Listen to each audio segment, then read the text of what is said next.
Good evening, very good evening and first of all happy new year.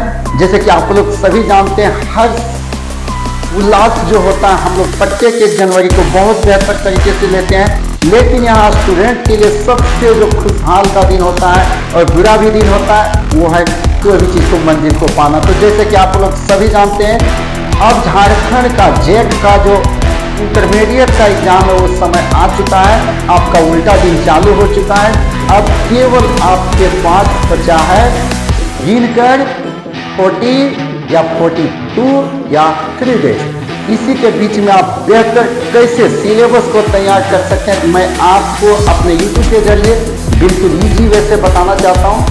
कौन ऐसा प्रश्न को पढ़ा जाए ताकि आपको बिल्कुल इम्पोर्टेंट तरीके से आप वहाँ जवाब दे सकते हैं। लेकिन सबसे बड़ी जो बात होती है वो स्टूडेंट का लिखने का, यानी बिगेस्ट प्रॉब्लम जो है वो लिख नहीं पाता। अभी तक मैं देखा हूँ कि most of the students can understand the well but they are unable to write. तो चलिए मैं आपको समय ना लेते हुए आज मैं 12th का चैप्टर जितना है उसमें से फर्स्ट प्रश्न लेके आया हूँ। पूर्ण प्रश्न जो आपको पूछने वाला मैं VVI प्रश्न देता हूँ वही प्रश्न पूछेगा, एक भी इधर से उधर नहीं जाने वाला है।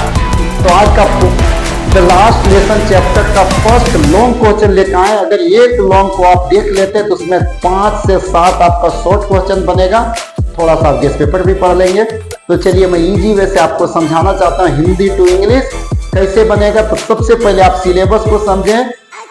एक आपको लॉन्ग प्रश्न पूछता है सभी चैप्टर से, जो भी प्रश्न पूछा जाएगा जिस चैप्टर से वो आपके लिए इंपॉर्टेंट क्वेश्चन दे रहे हैं। तो क्वेश्चन है मेरा द लास्ट लेसन का, the people in this story suddenly realise how precious is their language is to them.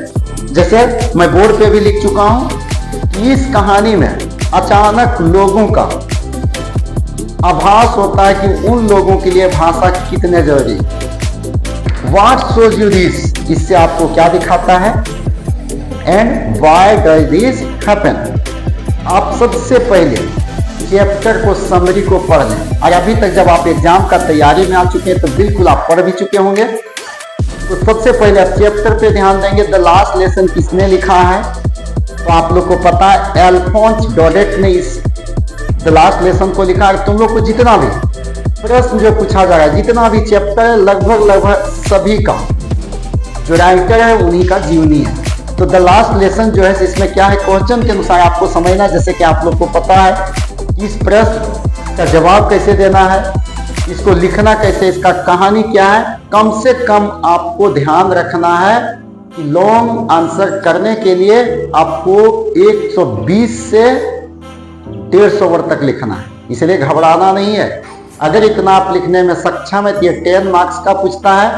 अगर ऑब्जेक्टिव पूछा जाएगा तो इतना ही लिखना है, लेकिन उसको 8 मार्क्स में घटाएगा। लेकिन लिखावट आपको 120 से कितना है 120 से लेके 150 तक। तो चलिए समय को नहीं गवाते हैं।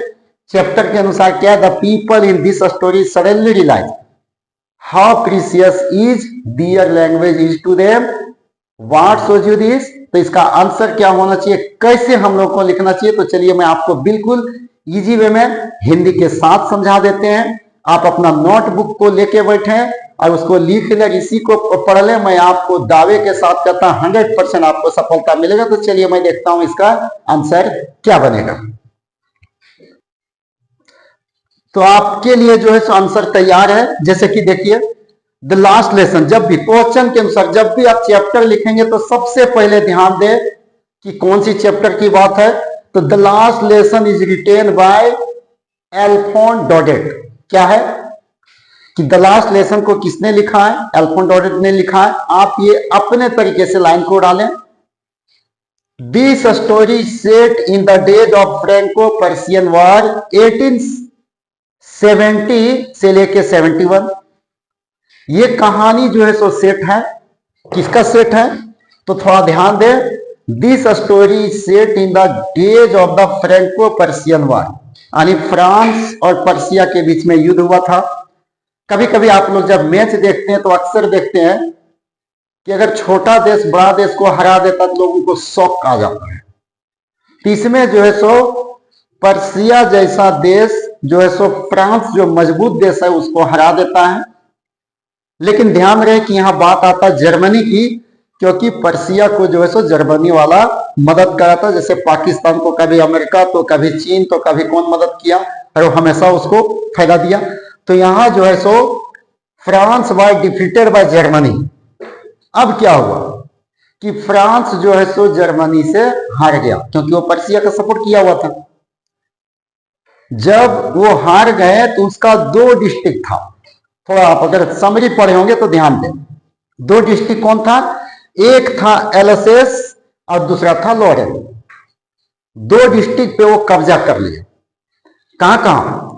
France was defeated by Germany. Certainly the people of Alsace realise how precious their language is to them, क्योंकि उसके लिए ये भाषा कितने महत्वपूर्ण है।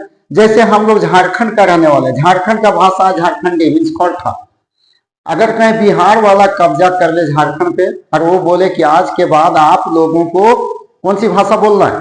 बिहारी भाषा बोलना।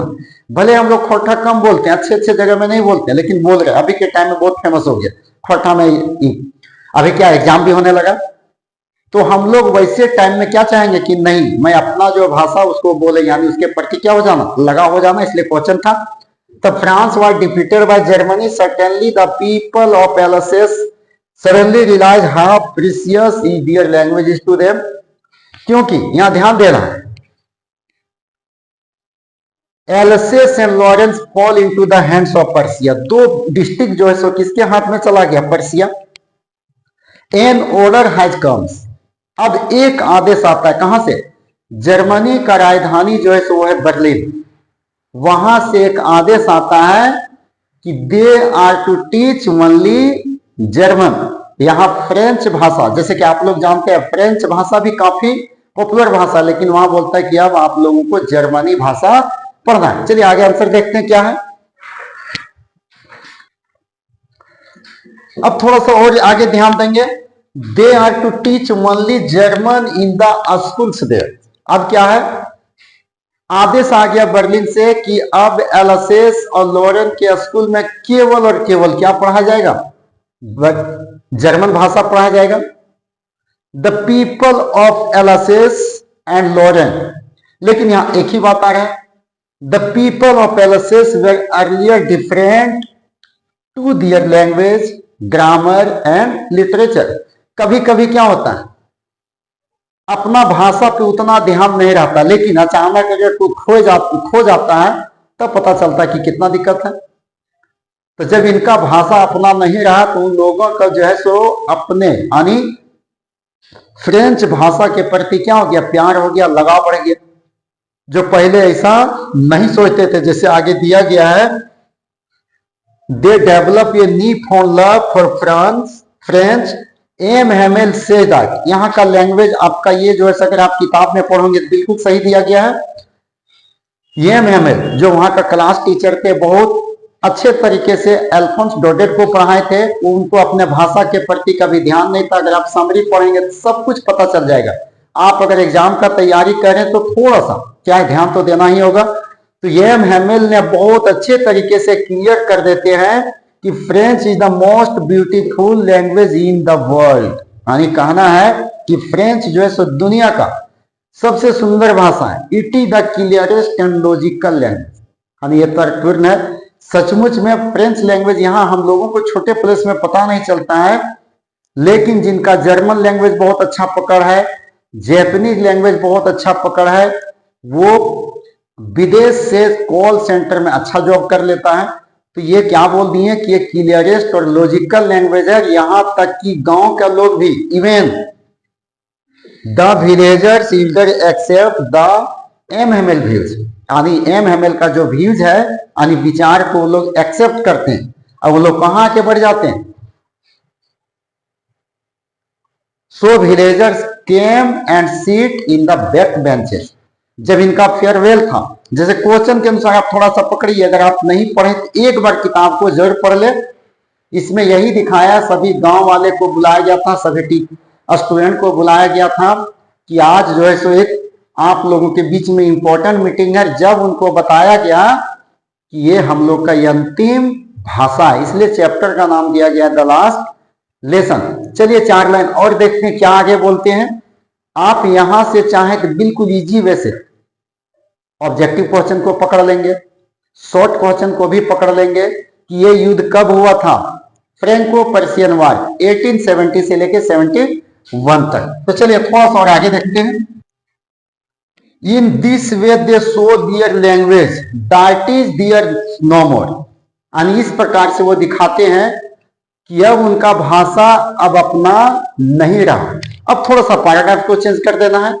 Even little France grows sentimental. Little France यानी एल्फोंस डोडेट, यानी जब वो छोटा थे तो उनका शिक्षक एम हेमेल जो है वो हमेशा उनको लिटिल फ्रांस नाम देके संबोधित करता था। वो भी इमोशनल हो जाता, लेकिन अपने समय में लिटिल फ्रांस बहुत बदमाश था। जब उसको बोला जाता था कि आप अपने लेसन को पढ़िए, अपना भाषा पे ध्यान दे, तो उनको लगता था ये तो यूं ही हम कर लेंगे। जैसे आप लोग कहानी हिंदी में पढ़े होंगे, गोपी का कहानी कि मैं अभी आया 5 मिनट में, अभी ये कर लिया 5 मिनट में, तो वही इनका भी हाल था।